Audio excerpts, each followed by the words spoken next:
톨스토이의 글에 나오는 이야기를 하나 소개하겠습니다. 집에서 일하는 두 하인이 서로 싸우는 소리가 들렸습니다. 나가보니 서로에게 붙인 별명 때문에 감정이 상하여서 말다툼을 하고 있습니다. 몸이 홀쭉한 하인이 뚱뚱한 하인에게 곰이라고 별명을 불렀습니다. 그러자 뚱뚱한 하인은 홀쭉한 하인에게 원숭이라고 불렀습니다. 서로 삿대질을 하면서 곰이다, 원숭이다 이렇게 하면서 다투고 있는데 주인이 그 다툼을 화해시키기 위해서 이렇게 말을 했습니다. 너는 저 사람이 곰이기 때문에 곰이라고 부른 것이 아니고 네 마음속에 곰 같은 마음이 있기 때문에 곰이라고 부른 거다. 마찬가지로 너는 저 사람을 원숭이라고 부른 것은 네 마음속에 원숭이 같은 마음이 있기 때문에 저 사람이 너에게는 원숭이로 보여진 것이다. 이렇게 말을 했습니다. 하나의 강을 보면서도 낚시꾼은 낚시를 생각을 하고 수영 선수는 수영할 것을 생각을 합니다. 그리고 보트를 가진 사람들은 저 강에서 보트를 탔으면 좋겠다 생각을 합니다. 농사를 짓는 농부는 저 강물을 우리 논에 물을 대었으면 좋겠다 이렇게 생각하는 것이 사람의 마음입니다.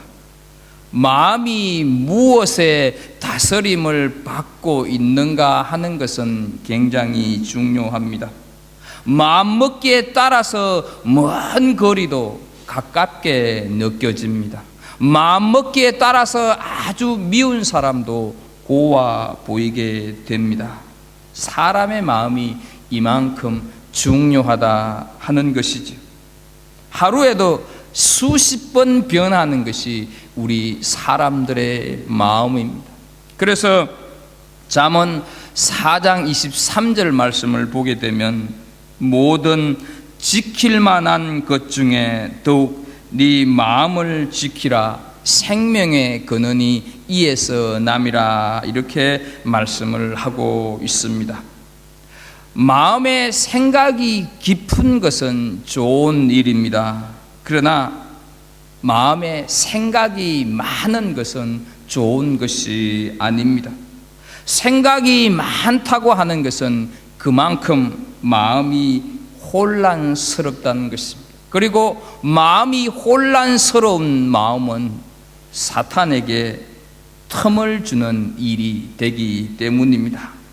사랑하는 우리 갈보리교회 성도 여러분, 지금 예배 드리고 있는 우리의 마음이 어떠하십니까?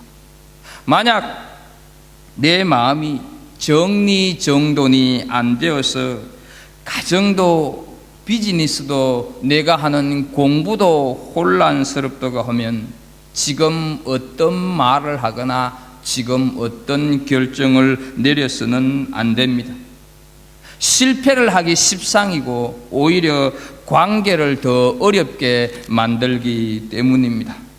어쩌면 예수님과의 관계가 바르게 설정되어 있지 않을 가능성이 다분하기 때문입니다.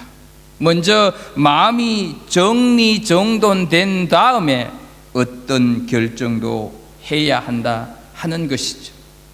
성령 하나님은 질서의 영이십니다. 그러나 악한 영은 혼란의 영입니다.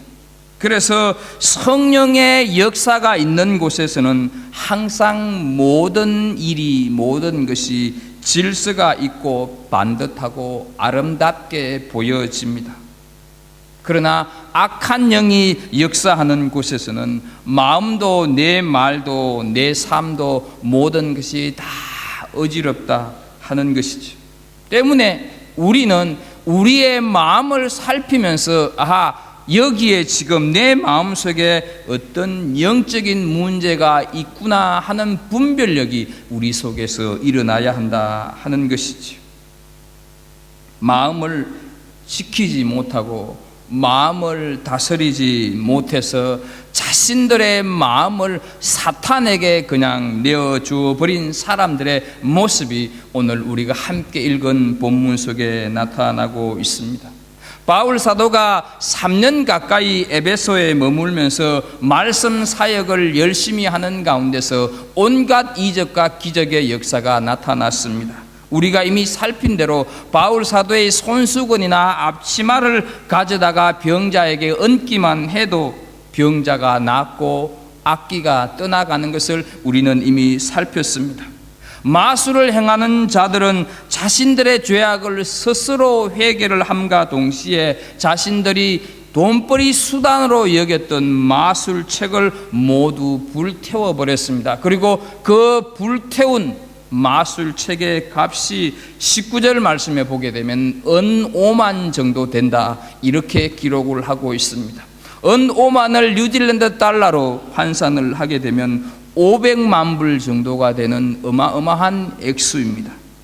이것이 전부가 아니었습니다.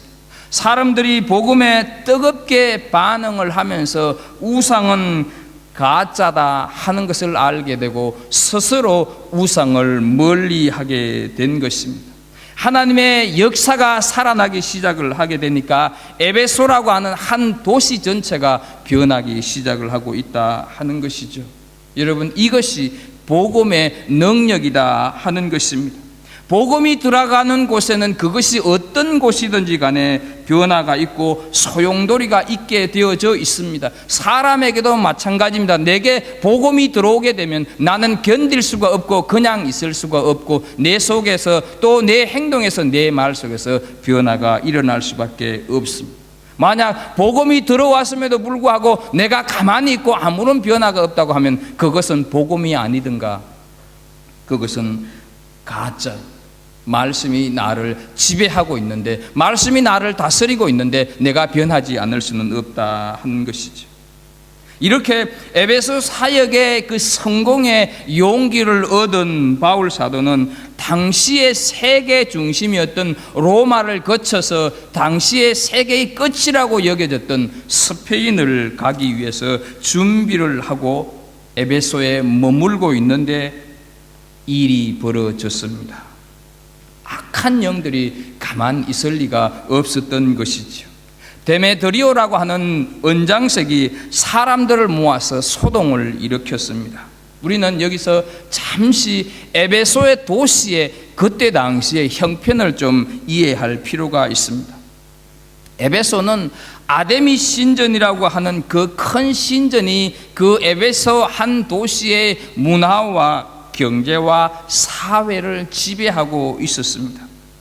아데미 신전이 7대 세계 불가사의 중에 하나라고 하는 것 우리는 이미 잘 알고 있습니다. 길이가 거의 110m, 폭이 60m로 100여 개에 가까운 대리석 기둥이 받치고 있는 웅장한 파르테논 신전보다도 서너 배가 더 큰 신전이다 하는 것이죠. 그리고 그 신전 안에는 하늘로부터 내려왔다고 하는 전설을 상징하는, 다신을 상징하는 아데미 여신이 그 신전 안에 자리를 잡고 있었습니다.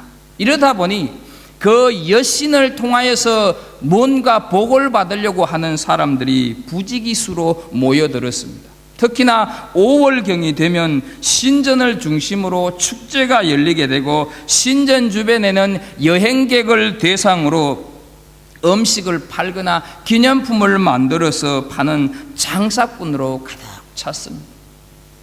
월드컵을 하게 되면, 어떤 나라의 월드컵을 하게 되면 사실은 월드컵에 참여하는 축구 선수들보다 관광객들이나 그 월드컵의 그것을 이용해서 장사하려고 하는 사람들이 더 많이 몰리지 않습니까?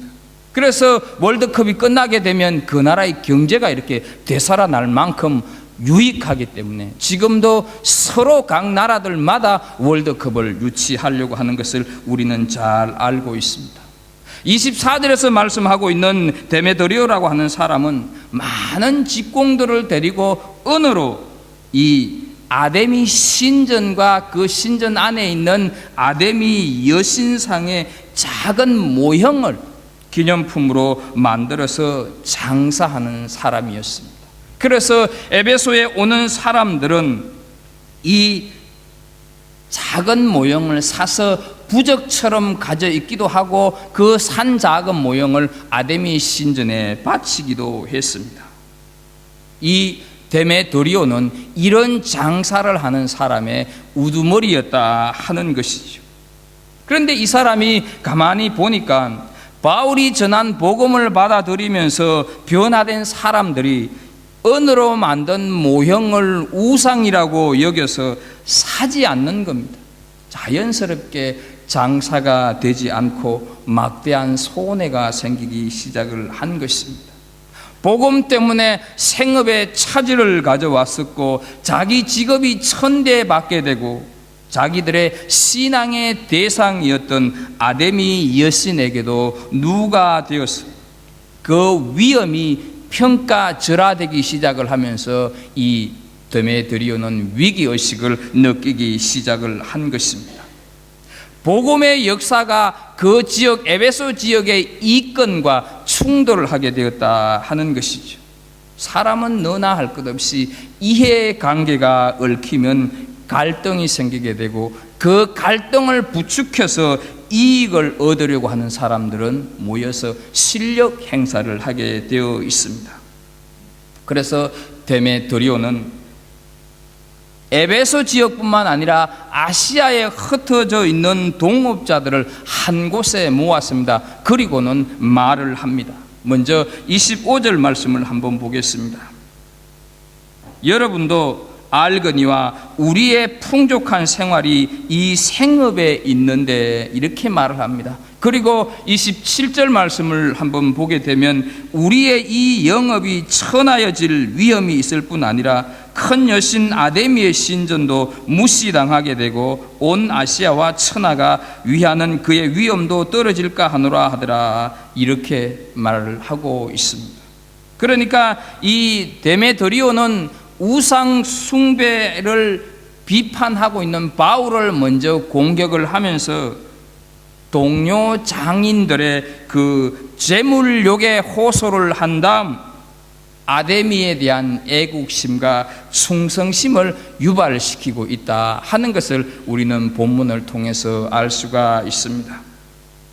여러분, 우리가 알아야 하는 것은 어느 지역이나 큰 절이나 우상의 신전이 있고 또 거기에 따른 성녀나 많은 신자들이 있을 때는 그것이 그냥 이루어지는 것이 아니라 그 뒤에 보이지는 않지만 수많은 악령들이 있다 하는 사실을 우리는 기억해야 합니다.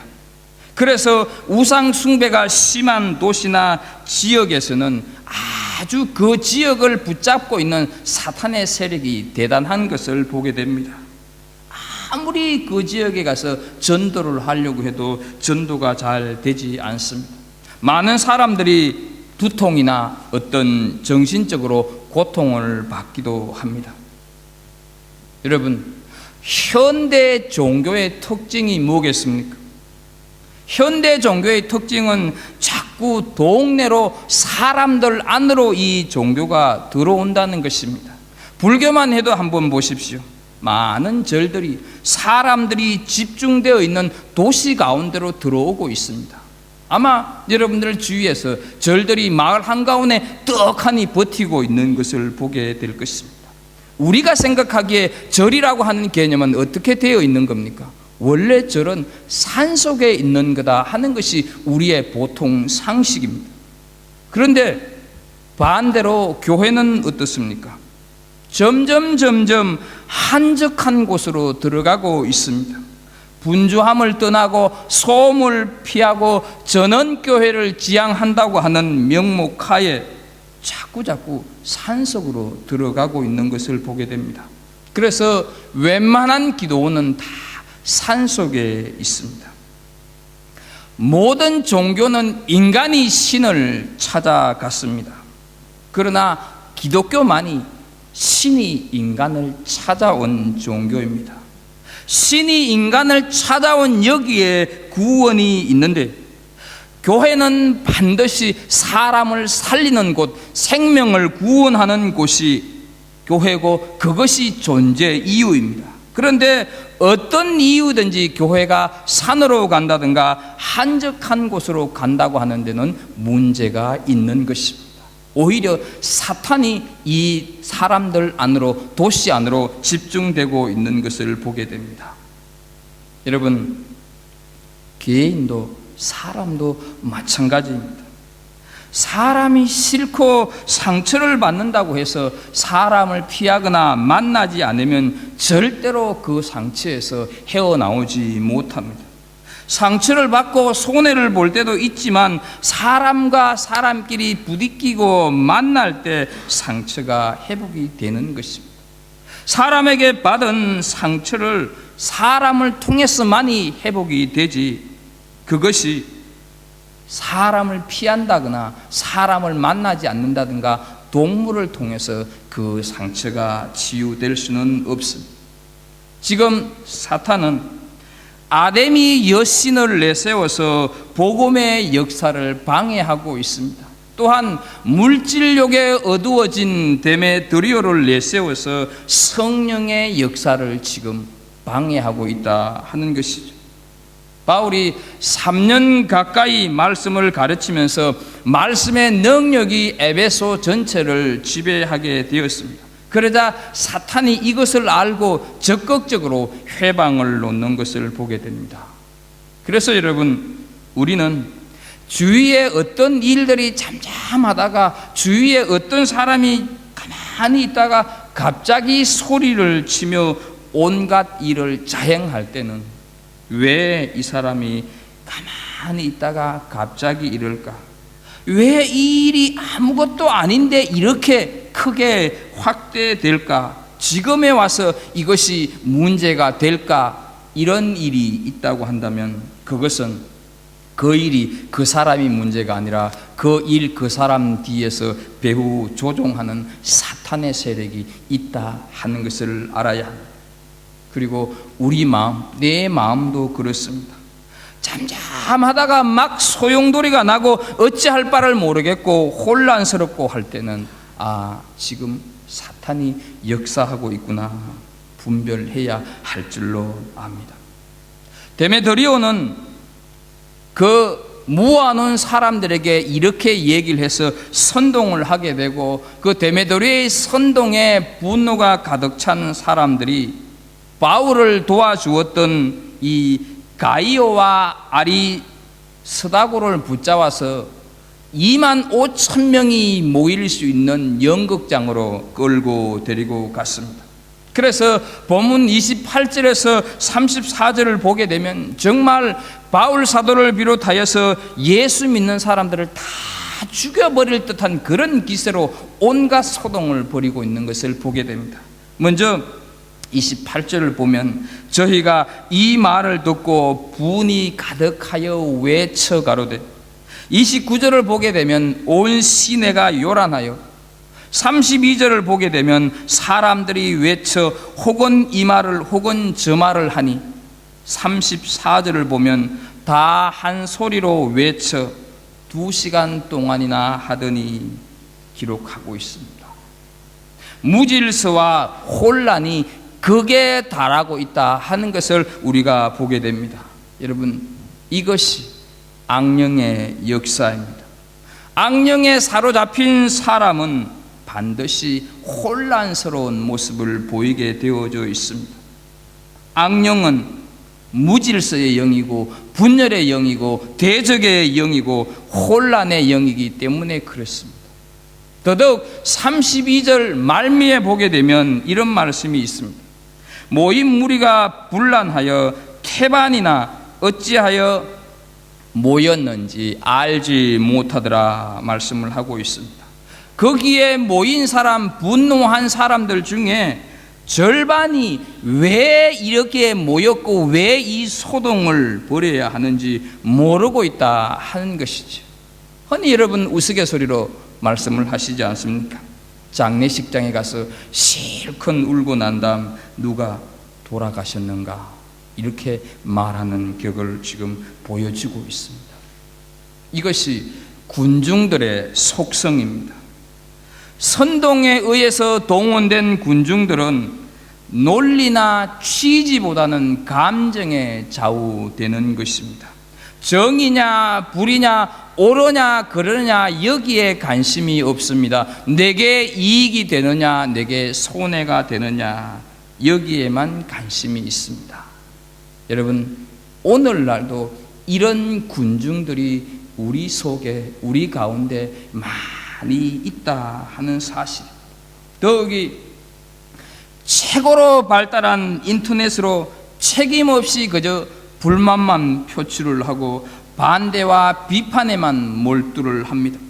근거 없는 소문, 근거 없는 음해만 꼬리에 꼬리를 물고 자꾸만 퍼뜨리는 그 인터넷 세상은 정말로 무서운 군중 심리를 보여주고 있다 하는 것이죠. 그런데 이것이 단순히 그런 것이 아니라 사탄의 노예가 되어서 사탄의 다스림을 받아서 사탄의 지배가 있기 때문에 이런 현상들이 일어난다 하는 것이죠. 그래서 우리가 살아가고 있는 이 시대는 그 어떤 시대보다도 영적인 분별력이 최고로 필요한 시대입니다. 하나님의 뜻이 뭐냐? 누가 정말 하나님의 사람이냐? 이것이 중요하다 하는 것이죠. 그래서 우리는 우리 마음과 우리의 가정 그리고 우리의 교회를 돌아보면서 영적인 분별력이 있어지도록 늘 우리는 애써야 할 것입니다. 내가 예수를 믿음에도 불구하고 마음이 혼란스럽고 삶이 어려운 분들이 있다고 한다면 거기에는 영적인 문제가 있는 것입니다. 우리가 흔히 이 사회가 혼란스럽다 생각을 할 때 문화가 그리고 사회가 너무 급변하게 변하기 때문이고 세대 차이가 심하고 경제적인 압박을 받기 때문에 어려워졌다 이렇게 생각할 수가 있습니다. 그럴 수도 있겠지요. 그러나 그 혼란의 배경에는 반드시 영적인 문제가 있습니다. 그래서 만약 이런 것들을 분별치 못하고 그저 겉으로 나타난 것만 해결하려고 하면 문제의 원인을 정확하게 진단하지 못했기 때문에 결코 그 혼란함에서 해결받지 못한다 하는 것입니다. 우리 마음에도 영적인 문제가 있다고 하는 것을 알아야 합니다. 하나님의 영 성령님은 아무리 내 주변에 어려운 여건이 있어도 내 마음에 평안을 먼저 주십니다. 그리고 그 문제 해결에 대한 분명하고 명확한 길을 제시해 주십니다. 성령의 인도하심은 절대로 혼란스럽지가 않습니다. 비록 그 길이 힘들고 고난의 길이다 할지라도 내 마음을 평안하게 하면서 그렇게 살아가는 것이 올바르게 살아가는 길이라고 우리에게 말씀을 해 주십니다. 그러나 많은 성도들이 예수를 믿으면서도 마음이 복잡하다, 혼란스럽다 느낄 때가 있습니다. 특히나 지식을 많이 가졌다고 하는 사람, 나는 많이 인생의 경험을 했다고 하는 사람, 배움의 깊이가 많이 있다고 하는 사람들이 더 생각이 많고 더 혼란스러움을 느끼게 됩니다. 하나님의 뜻이 무엇일까? 내가 지금 가고 있는 이 길을 제대로 가고 있는 것일까? 확신이 없고 마음이 어지러울 때가 참 많이 있습니다. 여기에는 반드시 영적인 문제가 있는 것입니다. 더 구체적으로는 주님과의 관계에 문제가 있다 하는 것이죠. 그러면 우리는 이렇게 혼란스러운 마음을 어떻게 다스릴 수가 있고 그 혼란스러운 마음을 어떻게 정리정돈할 수 있을까 하는 것입니다. 방법은 단 하나입니다. 말씀으로 다스림을 받아야 합니다. 내가 말씀 속에 있어야 한다 하는 것이죠. 히브리서 4장 12절을 보게 되면 하나님의 말씀은 살아있고 활력이 있어 좌우의 날선 어떤 검보다도 예리하여 혼과 영과 및 관절과 골수를 찔러 쪼개기까지 하며 또 마음의 생각과 뜻을 판단하나니 말씀을 하셨습니다. 여러분, 우리 마음에는 하루에도 수없이 많은 생각이 들어옵니다.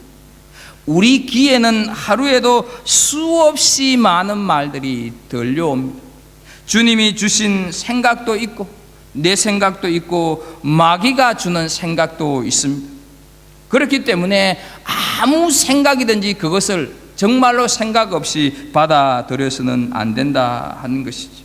악한 영이 주는 생각을 주님이 주시는 생각으로, 내 생각으로 받아들이게 되면 심각한 문제가 일어나게 됩니다.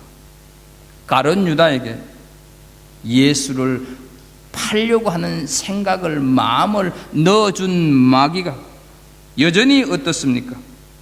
하나님의 자녀인 우리들에게도 교묘하게 침투해서 그 마음을 사로잡고 파멸시키기 위해서 도사리고 있다 하는 것을 꼭 기억해야 합니다. 이럴 때 어떤 것이 주님의 생각인지 마음이 혼란스럽고 어떤 길이 주님이 원하는 길인지 모를 때 말씀이 그것을 정리정돈해 주신다 하는 것이죠. 무엇이 주님의 음성인지, 무엇이 마귀의 속삭임인지 분별해 준다 하는 것이죠. 왜냐하면 하나님의 말씀은 살아있고 활력이 있어서 그 말씀이 예리한 수술용 칼과 같아서 내 마음의 영과 관절과 골수를 찔러 쪼개기까지 하기 때문에 그렇습니다. 내 마음속에 있는 생각이 하나님이 주신 생각인지 마귀가 주는 생각인지, 하나님의 말씀을 읽을 때, 하나님의 말씀을 배울 때, 하나님의 말씀을 묵상할 때 그것이 깨달아지고 그것이 분별된다 하는 것입니다. 삶이 혼란스러운 분 계십니까? 너무 생각이 많아서 복잡하신 분 계십니까? 하나님의 말씀인 성경을 읽으시기를 주의 이름으로 축복합니다. 하나님의 말씀을 주님 대하듯이 읽기를 주의 이름으로 축복합니다. 말씀을 읽어 내려가는 중에 그렇게 복잡하다고, 그렇게 혼란스럽다고 생각되어졌던 내 마음이 정리가 될 줄로 믿습니다. 하나님은 내가 이렇게 생각하기를 원하시는데 사탄은 내가 이렇게 충동질하고 있구나. 분별력이 말씀을 읽는 가운데서 생겨난다 하는 것이죠. 하나님의 말씀인 줄 알고서 순종하지 않을 사람 어디 있겠습니까? 마귀가 주는 말인 줄 알고 따라갈 사람 누구 있겠습니까? 분별이 안 되니까 예수를 믿음에도 불구하고 실제로는 마귀의 생각에 따라 종노릇하는 것을 보게 됩니다. 내 속에, 내 마음속에, 내 머릿속에 어떤 생각이 떠오른다면 이것이 성경적인 생각인가, 이것이 성령께서 주시는 생각인가 항상 분별하는 습관을 가져야 합니다. 하나님의 말씀이 우리의 갈등, 하나님의 말씀이 내 혼란, 하나님의 말씀이 내 방황, 그것에 대해서 답을 주실 줄로 믿습니다. 시끄러운 소동이 2시간이나 계속되자 이제 서기장이 나타나서 몇 마디 합니다. 본문에 나오는 이 서기장은 상당히 지혜로운 사람인 것 같습니다. 그가 하는 말이 35절부터 쭉 기록이 되어 있습니다. 너희들의 외침처럼 아데미 신전이 위대한 것은 나도 인정한다. 이렇게 해서 소동을 부리고 있는 사람들의 체면을 손상시키지 않고 있습니다. 그런데 그렇게 소동칠 필요가 있느냐? 왜냐하면 정말로 아데미 신전이 위대하면 그냥 그대로 있어도 위대할 것 아니냐? 경솔하게 행동하지 말고 고함 지르지 마라. 이 사람들이 무엇을 훔쳤거나 신전에 있는 여신을 회방한 것이 없다. 만약 문제가 있으면 너희들이 정식으로 재판을 청구하면 되지 않느냐? 왜 이렇게 시끄럽게 하느냐?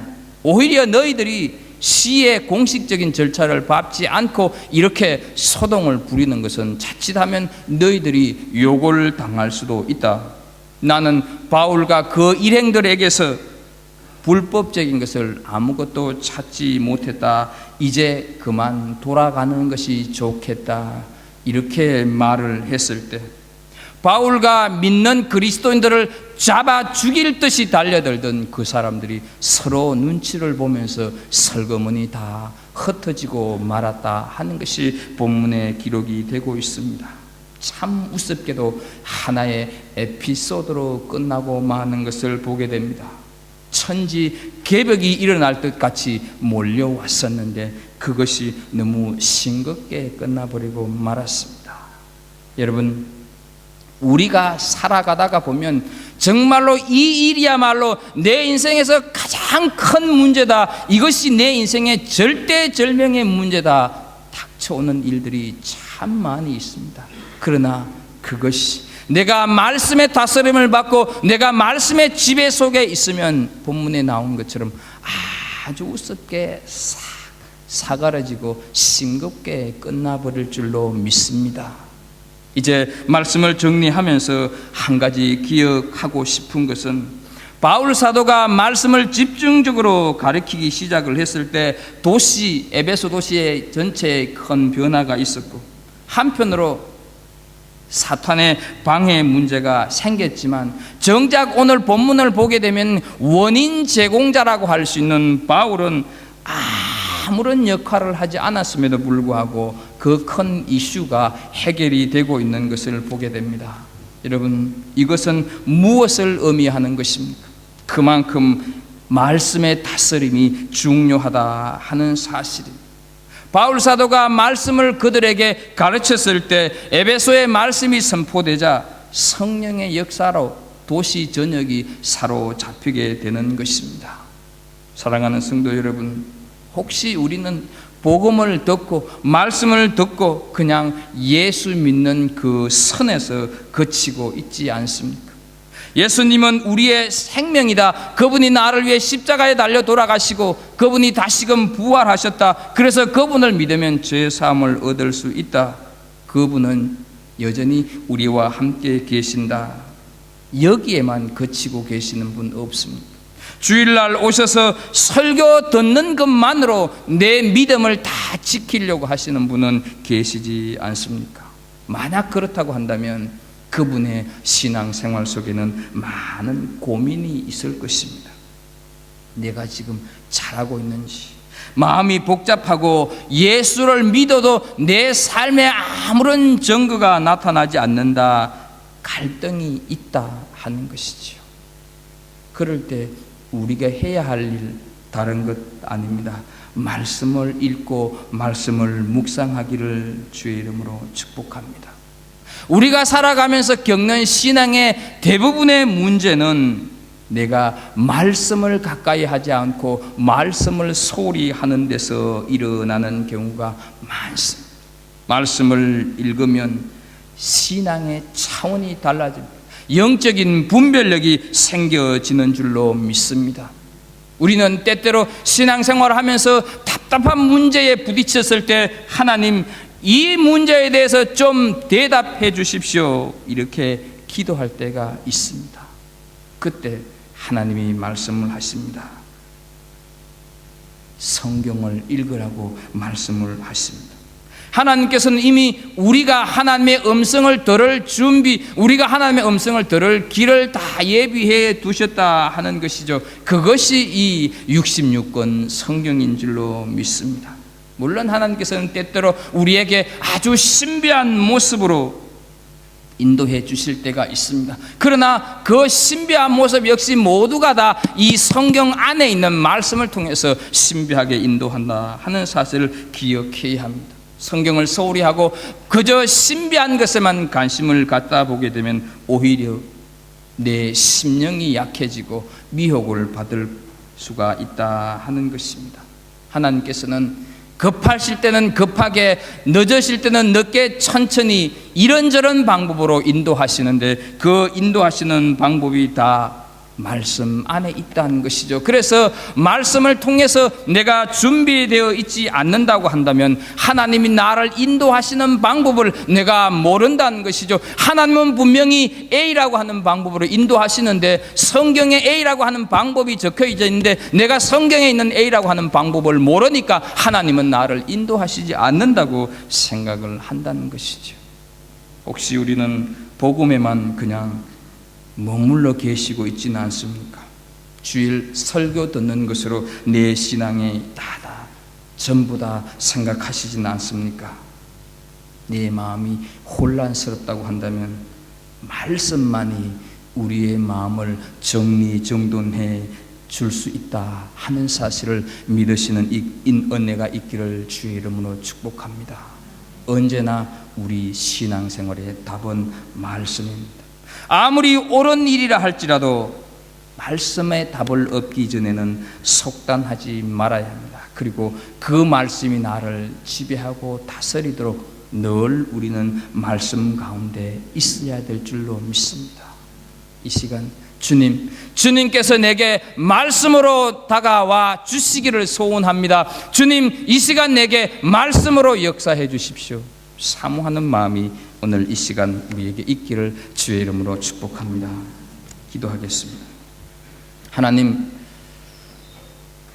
우리에게 말씀을 주시면서 신앙생활을 하기를 원하는데 우리는 말씀은 제껴두고 내 방법, 내 뜻대로 신앙생활을 하려고 할 때가 많이 있습니다.